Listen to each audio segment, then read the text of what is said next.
25 जुलाई बुधवार अब तक की मुख्य बड़ी खबरें। 1। देवरिया जिले के भटनी जंक्शन स्थित 115 नंबर रेलवे क्रॉसिंग पर ओवरब्रिज बनने का सपना पूरा होने वाला है। राज्य सरकार की ओर से धन अवमुक्त होने के लगभग 1 साल से रेलवे की सहभागिता राशि नहीं मिलने के चलते यहां निर्माण शुरू नहीं हो पा रहा था। ऐसे में अब रेलवे से सहभागिता राशि मिलने के बाद रेल ओवरब्रिज निर्माण शीघ्र शुरू हो जाएगा। रेल ओवर ब्रिज बनने से लोगों को घंटों जाम में फंसने की समस्या से जहां निजात मिलेगी, वहीं समय की भी बचत होगी। ये जानकारी रामपुर कारखाना के विधायक सुरेंद्र चौरसिया ने दी है। क्षेत्रीय समस्याओं के प्रति बेहद सजग रहने वाले विधायक रामपुर कारखाना सुरेंद्र चौरसिया से क्षेत्र भ्रमण के दौरान लोगों ने रेल फाटक बंद होने से जाम लगने की समस्या से अवगत कराया था। उन्होंने इस समस्या से निजात दिलाने का वादा किया था। क्षेत्रीय विधायक सुरेंद्र चौरसिया ने मुख्यमंत्री योगी आदित्यनाथ से मिलकर अपने क्षेत्र की समस्या को रखा। मुख्यमंत्री ने इस संबंध में संबंधित विभाग को निर्देश दिया।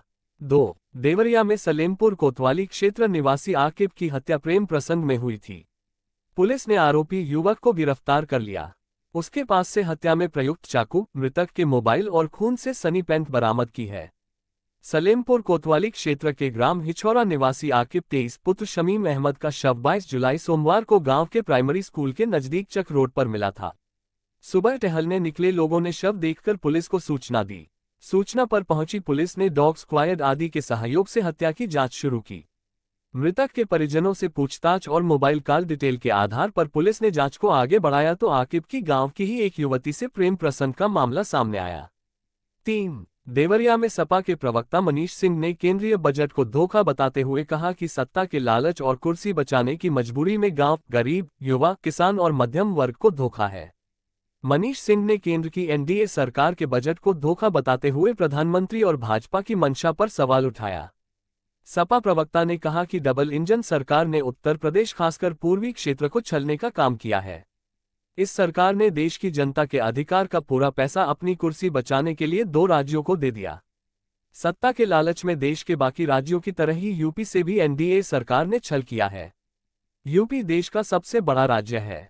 यहां भाजपा की ही सरकार है। डबल इंजन की सरकार होने के बाद भी यूपी के साथ सौतेला व्यवहार किया गया। 4। सुरौली थाना क्षेत्र के सिसवा पांडेय गांव में सिसवा पांडेय गांव निवासी रोहित कुमार 19 पुत्र कृष्ण मुरारी मजदूरी का काम करता था। सोमवार की शाम वह घर आया और छत पर चला गया। काफी देर तक जब नीचे नहीं आया तो पिता उसे खाने के लिए बुलाने छत पर पहुंचे। उन्होंने बेटे को टिन शेड की पाइप से गमछे के फंदे से लटके देखा। उनके चिल्लाने की आवाज सुन परिजन पहुंचे। सूचना पर पुलिस पहुंची और शव पोस्टमार्टम के लिए भेज दिया। थानाध्यक्ष अनिल कुमार ने बताया कि युवक का शव फंदे से लटका मिला है। 5। बरहज क्षेत्र के परसिया देवार के बिचला टोला में मंगलवार को रिंकू देवी 36 पत्नी राजेश प्रसाद का शव कमरे में लगे पंखे के कुंडे में साड़ी के फंदे से लटका मिला। जानकारी होने पर घर में रोना पिटना मच गया। सूचना पर पहुंची पुलिस ने शव का पंचनामा कर शव को पोस्टमार्टम के लिए भेज दिया। 6। बरहज की सरयू नदी में सैलाब उमड़ आया है, जिससे राप्ती नदी भी उफान पर है। नदी के स्थिर होने के बाद जलस्तर में नरमी देखने को मिल रही है। 24 घंटे में जलस्तर में 15 सेमी की कमी नोट किया गया है। इससे तटवर्ती गांवों के लोगों ने राहत महसूस की है। हालांकि नदी के पीछे हटने और कटान की संभावना को लेकर लोग चिंतित हैं। सरयू में सैलाब उमड़ आने से राप्ती भी उफान पर है। दूसरी बार सरयू का जलस्तर खतरे के निशान 66.50 से 75 सेमी ऊपर 67.25 मीटर तक पहुंच गया था। नदी में बाढ़ आने से भादिला प्रथम गांव टापू बन गया था। वहीं परसिया विशुनपुर देवार के 1 दर्जन से अधिक मजरों तक बाढ़ का पानी पहुंच गया है। लगातार नदी के बढ़त बनाने से लोगों की नींद उड़ गई थी, लेकिन मंगलवार को नदी के स्थिर होने और जलस्तर में कमी आने से लोगों ने कुछ हद तक राहत महसूस किया है। लोगों के अनुसार नदी बिनोवापुरी, महेन ईट भट्टा के निकट और कुंड महल धनिया में कटान कर रही है। सहायक अभियंता बाढ़ खंड विभाग अशोक द्विवेदी ने बताया कि नदी के जलस्तर में 15 सेमी की कमी आई है। 2-4 दिनों में हालात सामान्य होने की संभावना है। 7। बघौचघाट में किसानों की परेशानी बढ़ती जा रही है। बारिश नहीं होने से खेतों में दरार पड़ गई है। वहीं तेज धूप और शुष्क हवाओं के चलते धान की फसलों में झुलसा रोग लग गया है। किसान बारिश का इंतजार करते करते अब पंपिंग सेट चलाकर फसल बचाने में लगे हैं। क्षेत्र के किसानों की मुसीबत कम होने का नाम नहीं ले रही है। बीज गिराने के समय अधिक तापमान होने से नर्सरी तैयार करने में किसानों को दुगुना रुपया खर्च करना पड़ा। अब बारिश नहीं होने से धान की फसल में झुलसा रोग पकड़ने लगा है। धान की पत्तियां लाल होने लगी हैं। पौधों का विकास नहीं हो रहा है। किसान बारिश का इंतजार करते करते अब पंपिंग सेट से पानी चलाने को मजबूर हो गए हैं। किसान अब पंपिंग सेट से खेत की सिंचाई कर पौधों को बचाने लगा है। बारिश नहीं होने से धान की फसल तैयार करने में किसान की लागत अधिक लगेगी। आय से अधिक खर्च हो रहा है। खेतों में अधिक धूप के चलते दरार पड़ गई है। 8 देवरिया में घर से लापता हुआ व्यक्ति महुआडी हाटा मार्ग पर अमारी धूस के पास सड़क किनारे झाड़ियों में मंगलवार को बेहोशी की हालत में मिला। उसके गांव से महुआडी की तरफ आ रहे 2 युवकों ने उसको बेहोशी की हालत में देखकर परिजनों को सूचना दी। परिजन गोरखपुर के किसी अस्पताल में भर्ती कराकर उसका इलाज करा रहे हैं।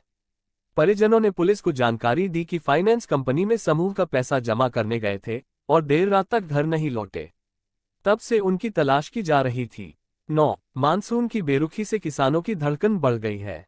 बारिश न होने से किसानों के चेहरे पर अब मायूसी देखने को मिल रही है। करीब 15 दिन से बारिश न होने से क्षेत्र के किसानों की धान की फसल पर संकट छा गया है। उधर नहरों में पानी न होने से किसानों की मुश्किलें और भी बढ़ गई हैं। धान के खेतों में दरार पड़ गई है। फसल को जिंदा रखने के लिए किसानों को काफी मशक्कत से महंगे दाम पर पंपिंग सेट से काफी मशक्कत कर धान की सिंचाई करनी पड़ रही है। मानसून की दगाबाजी से जुलाई के अंतिम सप्ताह में भी दूर दूर तक कहीं बारिश की संभावना नहीं दिख रही है। पानी के अभाव में खेतों में दरार फट चुकी है। इससे धान की फसल की उत्पादकता प्रभावित होने की संभावना है। इधर सावन के महीने में लगातार 15 दिनों से बारिश नहीं होने और आसमान से निकल रही चिलचिलाती धूप और उमस भरी गर्मी से विकासखंड के हरया, कनकपुरा, सोहनरिया, अमवा, सिसवा, मुड़िया कटवा, पगड़ा, बेलही, सेक्तुआ, सेक्तुई, खैराट, बिरती, जलुआ, जमुनी, बालपुर, श्रींगा, पटखौली आदि गांवों में खेतों में दरार फट गई है। 10 एसडीएम ज्योति मौर्य के साथ प्रेम प्रसंग को लेकर होमगार्ड कमांडेंट मनीष दुबे को निलंबित कर दिया गया था। आदेश को दुबे ने हाईकोर्ट में चुनौती दी है। इस संबंध में याचिका दायर कर निलंबन को गलत बताया है। फिलहाल मामले की सुनवाई आज ही होगी। पीसीएस अधिकारी ज्योति मौर्य के साथ प्रेम प्रसंग के आरोपों से घिरने के बाद निलंबित किए गए होमगार्ड कमांडेंट ने इलाहाबाद हाईकोर्ट का दरवाजा खटखटाया है।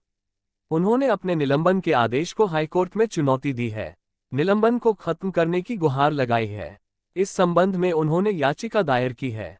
इस मामले में आज ही सुनवाई होने की उम्मीद है।